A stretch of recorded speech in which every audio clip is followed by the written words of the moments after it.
Alright guys, so I decided to do a few fuel system upgrades, and I'll show you what this looks like.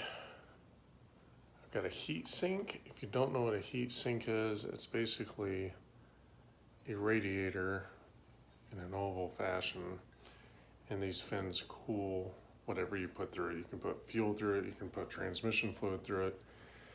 You can use a couple of different, basically in and out. I mean, there's not much a lot to it.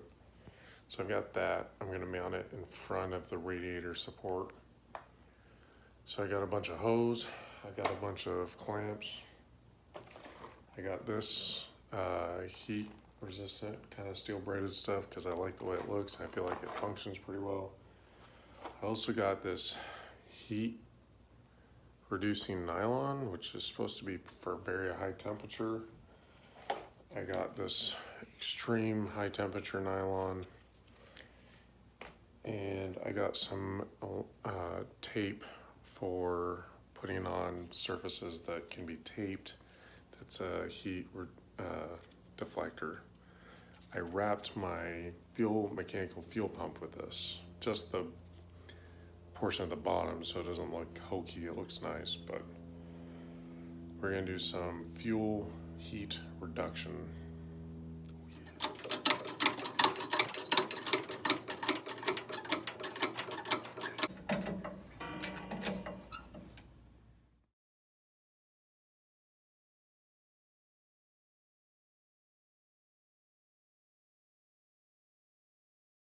As I ended up doing something a long time overdue, and if you look up here, which I don't know if I'm gonna get on camera, anyway, you'll see I had a pinched fuel line right here, which I'll show you in a second.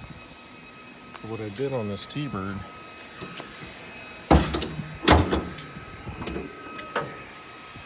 is I put on a heat sink for the fuel line. So I took my fuel line, I wrapped in this space age material. It's supposed to help with heat. This is a good indicator of an ecliptic bowl because you can see if it's boiling or not filling, which now it is. Then put this new braided line all the way down to the heat sink right below here, which is right here.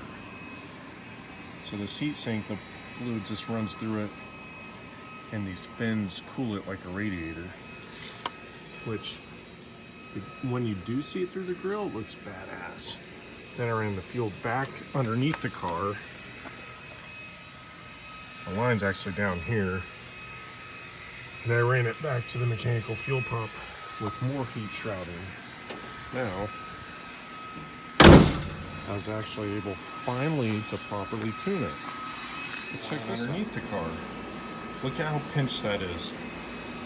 I've been driving the car since day one like this.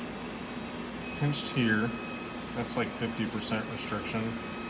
And pinched here, which has got to be like 80. And if you look in there, I'll try to get it with the camera. Maybe I'll get lucky. See that sliver? Just barely? Well, you can see it better with the naked eye, not on camera. But basically, there's just a sliver that fuel was able to go through. So if it got hot, definitely got really hot right through here. And I think that was a big source of my issues. I'm hoping, but I know that's an issue. So I cut this out, obviously. And one of my reps says obvi all the time now. I'm saying it, that's great. But yeah, so I fixed that. So between this, which is probably 90% of it, and putting the heat sink, I'm thinking the car is going to stay a lot cooler. I have to finish the exhaust still, and I'm just tired of driving it with this. It's too loud. I need to connect the exhaust back up, so that's my next project. But guys, this makes me feel really good. If I can't keep the fuel cool like that, I don't even know. It should be a huge improvement.